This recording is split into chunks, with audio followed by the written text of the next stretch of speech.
What do you primarily associate rock music with? I think it's obvious with the electric guitar, which became not only a musical instrument, but the main cultural symbol of heavy music. But the electric guitar did not start sounding the way it does today right away. At first, there was no abundance of effects and no endless sustain. Let's take a brief look at the history of the electric guitar.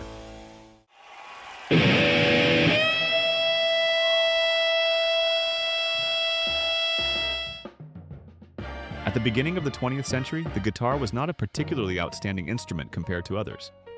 It was used exclusively for accompaniment in orchestras, and in popular music of that time, it was almost impossible to hear any remarkable solo parts. During this period, among guitarists who were well known, one can mention only Django Reinhardt, who played gypsy jazz. One could say this was shred in its embryonic form. Just look at what he was playing.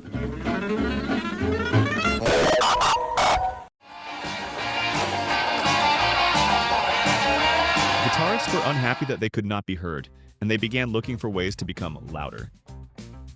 One of the first attempts was the creation of resonator guitars. John Dopiera, in order to increase volume, implemented aluminum cones into the guitar.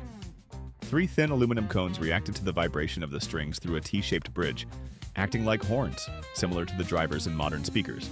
The first guitars with 3 cones were called tricone, and they quickly became popular among Hawaiian guitarists such as Sol Hoopy, and not only among them, Tampa Red, Oscar Aleman, for example. This was one of the most successful, non-electric solutions of that era, which has survived to this day. However, this was still not enough due to the specific sound of the instrument, so experiments continued. In the 1920s, guitars began to be amplified using microphones, which became the next confident step toward loudness. But a microphone could hear not only the guitar, but also the amplifier, leading to loud feedback. This made it a solution that limited the guitarist's freedom in tone choice, volume, and stage movement. If you stepped too close to the amplifier with a microphone, the room would erupt in a terrible screech. Looking ahead, this eventually became something people learned to love. But at that time, the audience would not have understood it. While fighting these problems, in 1931, George Beauchamp invented the magnetic pickup, which captured only the vibration of the guitar string, and nothing else. This became a turning point in guitar history. The volume ceiling increased dramatically, making the guitar one of the loudest instruments in a musical ensemble.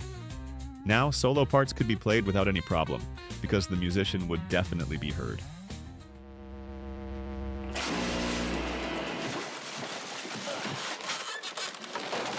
The musical world was quite satisfied with the current state of things. Magnetic pickup solved the volume problem, which was the most urgent issue. But besides the pickup, there was also the amplifier, right? A box with complex electronics that allowed the guitarist to be heard. But sometimes interesting things happened with amplifiers. When the input signal volume exceeded what the amplifier could process without losing dynamics, the tone changed. It became rougher and more broken. Sound engineers considered this a defect, but musicians found something appealing in it.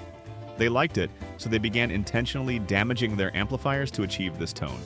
The first commercial track with such a sound was Ike Turner, Rocket 88. But the composition that influenced musicians of that time the most was Rumble by Link Wray. From this discovery, a new problem emerged. How can distortion be controlled? You can't break amplifiers every time, ruin tubes, or cut speaker cones with a knife.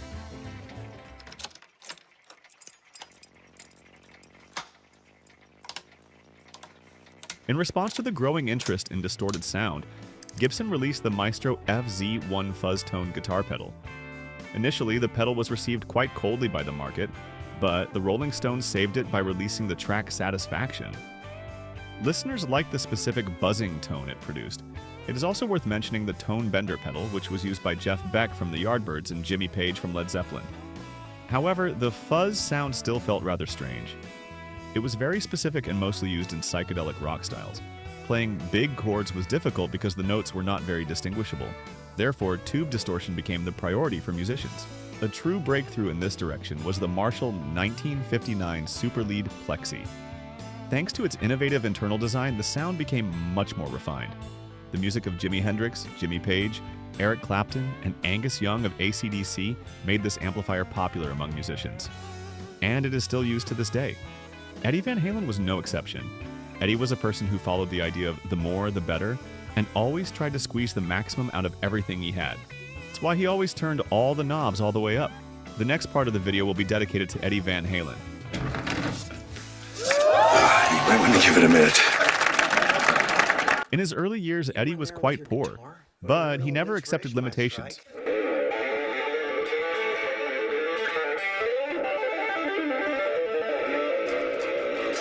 So he tried to get everything he could out of what he had.